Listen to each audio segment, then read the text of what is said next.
Kombo na Yesu ezago. Nani yango akokani na yo? Moko te papa, moko te papa. Kombo na Yesu ezago. Ebikisaka baleli. Nanyagwako kani na yo. Netolama ya ya.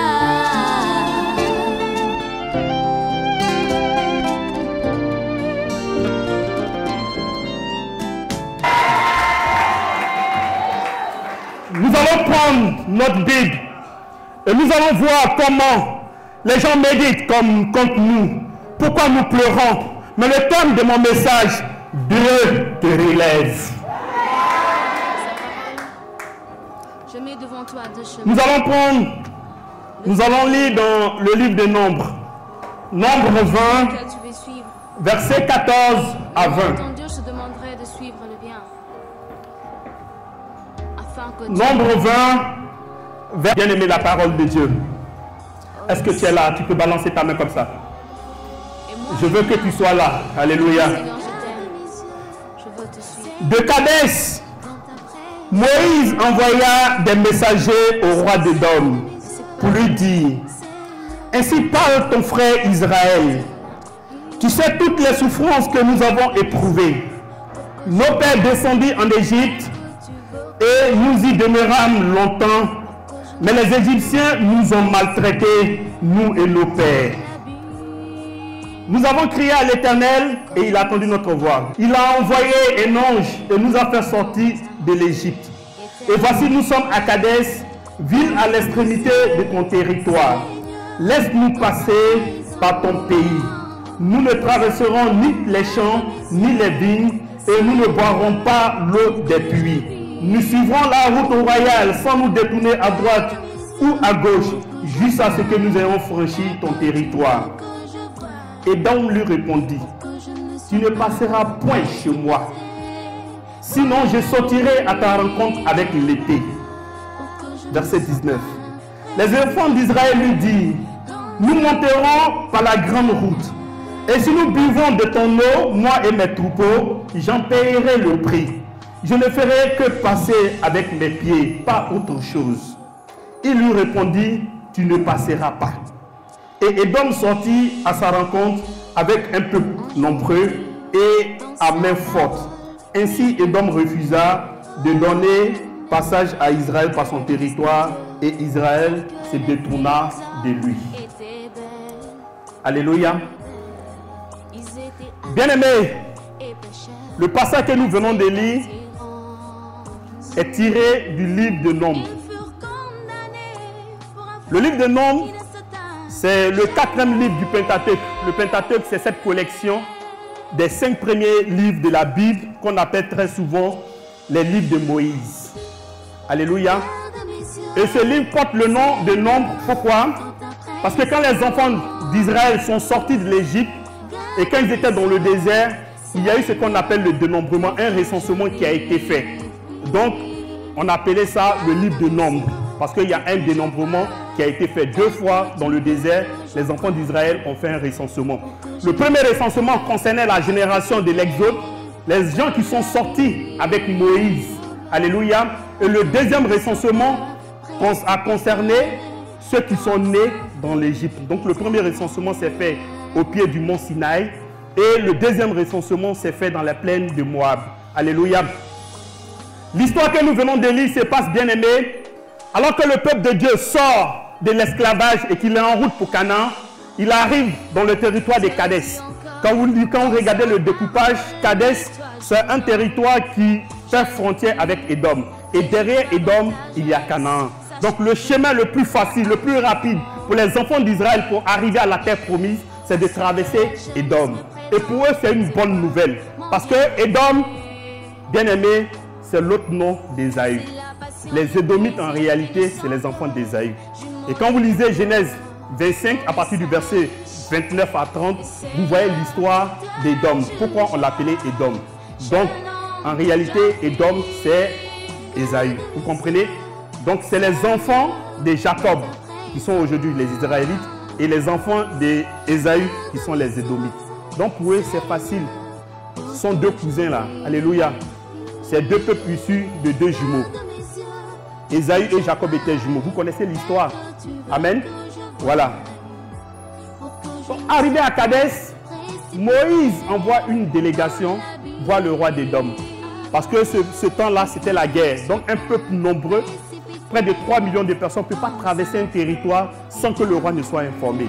Donc Moïse envoie ses émissaires vers le roi d'Édom pour lui dire: nous sommes à la porte de ton territoire, nous et toutes nos femmes et nos enfants, nous sommes là, nous sommes essoufflés parce qu'on a été maltraités en Égypte. Vous savez, nous sommes dans des familles. Nous sommes dans des familles.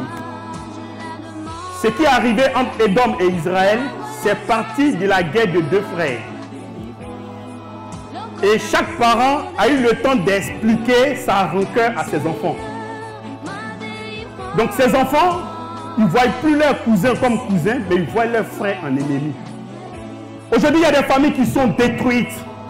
Parce que au milieu de ces familles, il y a la rancœur. Et des frères se battent. Et des frères s'affrontent. Et tout part généralement des mamans. Parce qu'une maman, quand elle a été marginalisée, elle a souffert. Quand elle a ses enfants, elle leur communique. Elle dit: ah, moi je vais vous dire, je suis votre maman. Ici là, on ne m'aime pas. Ici là, voilà ce qu'on m'a fait. Ici là, voilà ce qu'on m'a fait. Et les enfants prennent position généralement. Alléluia. Et vous voyez des familles où il y a la guerre, et des familles qui ont des potentiels pour s'en sortir, mais ils se battent sur l'héritage. Il y en a même qui préfèrent détruire l'héritage pour que leurs frères, pour ne pas que leurs frères partagent. J'ai vécu une scène une fois à Djamé, pour dire une histoire d'héritage, un immeuble qui a été détruit. On dit, nous on ne mange pas, donc eux aussi ne vont pas manger. Immeuble là, casser ça, et puis nous tout ça, on aime la même chose. Alléluia. Dans beaucoup de familles, la haine a été sémée par les parents. Et les cousins et les cousines se font la guerre. Et les frères et sœurs se font la guerre. Si vous êtes demi-frère là, c'est grave. Parce qu'on dit généralement que c'est le sang de la maman qui... Les gens, quand ils ont même mère, ils se croient plus frères entre même mère que même père. Alléluia. Et ils se détruisent. J'ai été témoin d'un recrutement dans une entreprise où le monsieur il était le directeur des ressources humaines. C'est-à-dire c'est lui qui signe et puis on t'embauche. Et parmi la liste, parmi ceux qui venaient là, il y a son demi-frère. Mais chez eux là-bas, ils se font la guerre. Le demi-frère ne savait pas que c'était son frère qui signait. Quand il l'a vu, il s'est retourné, il dit c'est pas la peine. Je connais bien mon sort. Alléluia. Vous avez même papa, parce que vous n'avez pas même maman qui connaît déjà ton sort. Et il a échoué parce qu'on ne pouvait pas le prendre. Si l'autre te prend, ta mère va être heureuse. Et les gens se détruisent. Mais pour entre Israël et Édom, c'était encore plus grave parce qu'eux, ils avaient même père. Mais pour la petite histoire, c'est que Jacob a usé de ruse avec sa mère pour avoir la bénédiction qui était réservée à Ésaü. Donc ça, Ésaü n'a pas accepté ça. Et il a dû communiquer ça à ses enfants. Et depuis ce jour-là, ils ont décrété de faire la guerre à Israël. Alléluia. Ce qui intrigue dans le comportement des Édomites, c'est que non seulement vous avez refusé le chemin à Israël, mais ils sont partis s'allier aux ennemis d'Israël pour travailler pour que Israël puisse disparaître. Vous vous souvenez de la deuxième déportation? En 586 avant Jésus-Christ, quand Nebuchadnezzar, roi de Babylone, et son chef d'état-major Nebuzaradan ont décidé d'assiéger Jérusalem, la Bible dit ce jour-là, les enfants d'Israël ont péri. Non seulement qu'ils ont pris le roi Sédia, ils ont égorgé ses enfants devant lui. Lui-même, ils ont cassé ses yeux. Tous les sailles d'Israël ont été égorgés. Toutes les maisons d'Israël ont été cassées. Le temple de l'Éternel a été brûlé. La muraille de Jérusalem a été détruite. Mais il y a pire dans cette histoire-là. Vous pouvez trouver ça dans Jérémie 39. Jérémie 39. Les Israélites qui cherchaient à s'enfuir, les Édomites les attrapaient pour venir les livrer aux hommes de Babylone pour qu'on puisse les tuer. Aïe, quelle rancœur. Non seulement qu'ils attrapaient eux-mêmes leurs cousins pour les envoyer, pour qu'on puisse les égorger, pour qu'on puisse les tuer. Et là, cette invasion-là a eu beaucoup de morts. La première déportation, il y avait seulement 10 000. Mais quand ils sont revenus, ils ont massacré le peuple de Dieu. Les enfants d'Israël pleuraient, ils criaient au Seigneur, ils ne comprenaient rien. Leurs cousins venaient et prenaient leur or, se mettaient avec Babylone et pillaient Jérusalem. Et cet acte-là va choquer Dieu. Dieu dit, j'ai dit à Israël de ne pas vous attaquer. Mais votre méchanceté est arrivée jusqu'à moi. Et moi, l'Éternel Dieu, je vais vous dire quelque chose. Dieu va donc envoyer le prophète Abdias pour donner une prophétie au peuple d'Édom. On va lire Abdias. Prenez Abdias, s'il vous plaît. Abdias, c'est un seul chapitre. C'est le livre le plus court de l'Ancien Testament. Abdias. C'est bon, vous avez trouvé? On commence à partir du verset 1. On va lire jusqu'au verset 4. Et puis on va sauter verset 8. Et nous allons... Je lis. Prophétie d'Abdias. Ainsi parle le Seigneur l'Éternel sur Édom. Nous avons appris une nouvelle de la part de l'Éternel. Et un messager a été envoyé parmi les nations. Levez-vous, marchons contre Édom pour lui faire la guerre. Voici, je te rendrai petit parmi les nations. Tu seras l'objet du plus grand mépris. L'orgueil de ton cœur t'a égaré, toi qui habites le creux des rochers, qui t'assieds sur les hauteurs et qui dis en toi-même, qui me précipitera jusqu'à en terre. Quand tu placerais ton nid aussi haut que celui des legs, quand tu le placerais parmi les étoiles, je t'en précipiterai, dit l'Éternel. On va sauter, nous venons au verset 8.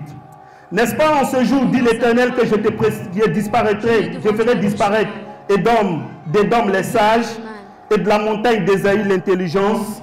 Tes guerriers hautement seront dans l'épouvante. Car tous ceux de la montagne d'Ésaïe périront dans le carnage. À cause de ta violence contre ton frère Jacob, tu seras couvert de honte. Et tu seras exterminé pour toujours. Le jour où tu te tenais en face de lui, le jour où des étrangers amenaient captif son armée, où des étrangers entraient dans ses portes et jetaient le sort sur Jérusalem, toi aussi tu étais comme l'un d'eux. Ne répète pas ta vue du jour de ton frère, du jour de son malheur. Ne te réjouis pas sur les enfants de Juda au jour de leur ruine. Et n'ouvre pas une grande bouche au jour de la détresse. Verset 13. N'entre pas dans les portes de mon peuple au jour de sa ruine. Ne répète pas ta vue de son malheur au jour de sa ruine. Et ne porte pas la main sur ses richesses au jour de sa ruine. Ne te tiens pas au carrefour pour exterminer ses fuyards. Et ne livre pas ses réchappés au jour de la détresse. Car le jour de l'Éternel est proche pour toutes les nations. Et il te sera fait comme tu as fait. Tes œuvres retomberont sur ta tête. Car comme vous avez vu sur ma montagne sainte, ainsi toutes les nations boiront sans cesse. Elles boiront, elles avaleront, et elles seront comme si elles n'avaient jamais été. Mais le salut sera sur la montagne de Sion, elle sera sainte, et la maison de Jacob reprendra ses possessions. La maison de Jacob sera un feu, et la maison de Joseph une flamme. Mais la maison d'Ésaü sera du chaume, qu'elles allumeront et consumeront. Et il ne restera rien de la maison d'Ésaü, car l'Éternel a parlé. Alléluia. Est-ce que vous avez, j'ai été un peu plus rapide, mais est-ce que vous avez compris? Au verset 17, il dit, mais le salut sera sur la montagne de Sion. Elle sera sainte et la maison de Jacob reprendra ses possessions. Vous savez ce qu'on appelle la maison, qui on appelle la maison de Jacob? C'est les Israélites. Alléluia. Donc en clair, ceux qui souffrent aujourd'hui, ils reprendront leurs possessions. Mais toi, Ésaü, il dit la maison d'Ésaü sera du chaume qu'elles allumeront et consumeront. Et il ne restera rien de la maison d'Ésaü, car l'Éternel a parlé. Alléluia. Bien-aimé, tes difficultés que tu vives ne viennent pas de Dieu. Alléluia. ton échec dans ton mariage, ton échec dans ton foyer, ton échec dans ton travail ne viennent pas de Dieu. Et ne pense pas que c'est un hasard. C'est parce que les Édomites de ta famille sont à tes trousses. Alléluia. Les gens travaillent pour que toi tu sois malheureux si tu ne le sais pas. Les gens travaillent pour que toi tu ne sois pas heureux. Ils travaillent pour ne pas que tu puisses te marier. Ils travaillent pour ne pas que tes enfants puissent travailler. Ils travaillent pour ne pas que, bien-aimé, toi, tu puisses enfanter. Les Édomites de ta famille ne pensent pas qu'ils auront pitié de toi un jour. Édom n'a pas eu pitié d'Israël. Édom était présent lorsqu'on détruisait le temple de l'Éternel.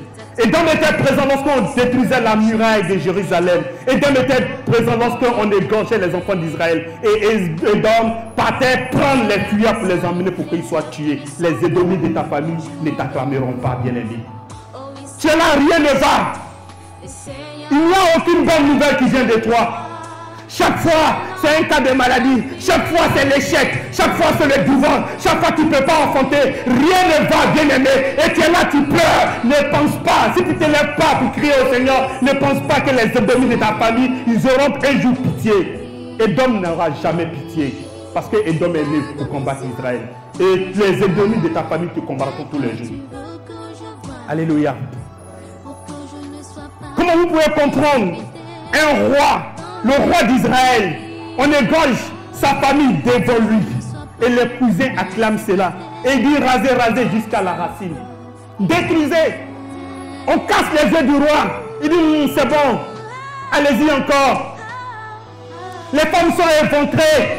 Le sang des enfants d'Israël coule. Israël est en train de pleurer. Israël gémit. Israël est déboussolé. Et les Édomites sont là. Ils crient de joie. Parce que quand toi tu échoues, ça fait leur joie. Mais bien aimé, toi qui as accepté le Seigneur Jésus, j'ai une bonne nouvelle sur toi. J'ai une bonne nouvelle pour toi ce matin. Alléluia. Édom a exercé sa méchanceté sur Israël. Mais il est arrivé un temps où le Seigneur a dit à Abdias, ils ont trop fait que toute chose a une fin. Va dire à Édom, maintenant, voici ce que dit l'Éternel. Parce que tu as manifesté la violence contre ton frère. Ta méchanceté a atteint un sommet pas possible. Moi, l'Éternel, j'ai dit, c'est ta fin aujourd'hui. Et je proclame la fin des Édomites de ta famille. Bien-aimé, longtemps tu as pleuré d'échecs. Mais je veux que tu saches que 2016 sera une année où l'Éternel va te positionner. Alléluia. Si le diable est venu sur cette terre pour détruire, si le diable est venu pour semer la désolation sur cette terre, Jésus-Christ est venu pour libérer les captifs. Alléluia. Jésus-Christ est venu pour dénoncer les œuvres du diable. Jésus-Christ est venu pour te restaurer. Et 2016 sera pour toi une année de restauration. Je dis Seigneur, je t'aime. Alléluia. Chaque chose a une fin. Quelqu'un a dit, il n'y a pas de prière qui n'a pas de Amen. Quand tu pries, tu dois forcément dire Amen. Ça veut dire chaque chose a une fin. Oh, alléluia. 2016. Quand tu prends le 1, le 6, ça fait 7. 7, c'est le chiffre de Dieu. C'est le chiffre de la perfection. Ils vont te bénir et ta bénédiction te fera sourire. Alléluia. Quelqu'un a dit, mon miracle me fera parler. 2016, tu parleras aussi. Alléluia. Israël a fait quoi? Édom.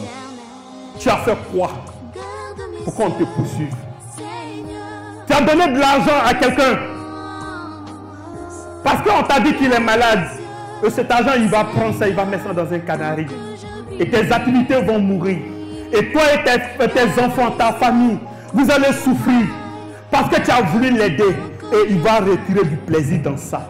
Et des années, tu es dans la souffrance. Tu tournes en rond, rien ne marche. Et il est content.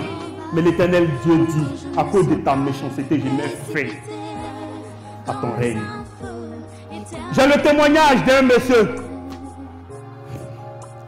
qui a voulu aider un parent un jour. Une nuit, il ne sait pas où le parent est quitté, mais ils se sont rencontrés alors qu'il habitait dans un studio.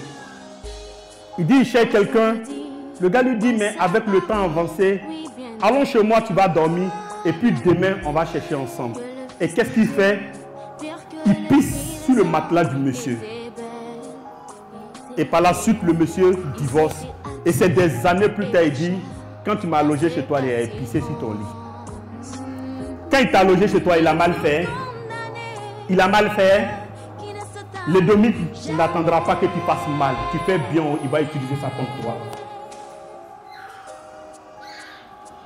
Il ne faut pas penser que c'est parce que tu es méchant. C'est quand tu es gentil maintenant. C'est là et donc même se déchaîne contre toi. Alléluia. Tu as des diplômes, bien-aimé. Tu ne peux pas travailler. Tu ne peux pas travailler. Parce que les édomites de ta famille sont à tes trousses. Et je suis comme ceux qui disent, non, c'est parce qu'il y a beaucoup de BTS que je ne travaille pas. Mais je t'ai dit qu'il y a des gens qui ont bac, qui ont immeuble. Quand tu vas être professeur, tu vas travailler. Non. Le fait que tu sois là, ce n'est pas fortune, bien-aimé. La position que tu occupes, ce n'est pas fortune. Il ne faut pas penser que c'est à ce niveau que tu devais être. Mais c'est parce que les gens travaillent contre toi. Dieu dit, je connais les projets que j'ai formulés sur vous. Ce sont des projets de paix et de bonheur. Le malheur dans lequel tu vis ne vient pas de Dieu. Dieu veut que ses enfants soient heureux. Dieu travaille pour que la joie de ses enfants soit parfaite. Si ta joie n'est pas parfaite, c'est que les édomites sont à tes trousses. Bien-aimé, lève-toi et crie au Seigneur. Mais ne te complais pas dans ta position. Tu es une fille, tu as l'air de te marier, tu dois te marier. Si ça n'arrive pas, lève-toi et crie au Seigneur, bien-aimé.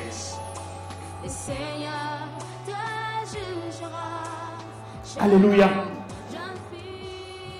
Et 2016 sera une année où Dieu va élever ses enfants. Alléluia. 2016, c'est une année où Dieu met fin au règne des Édomites. Et nous allons prier pour quelques sujets ce matin. Et je crois qu'avril ne passera pas que tu rendras témoignage.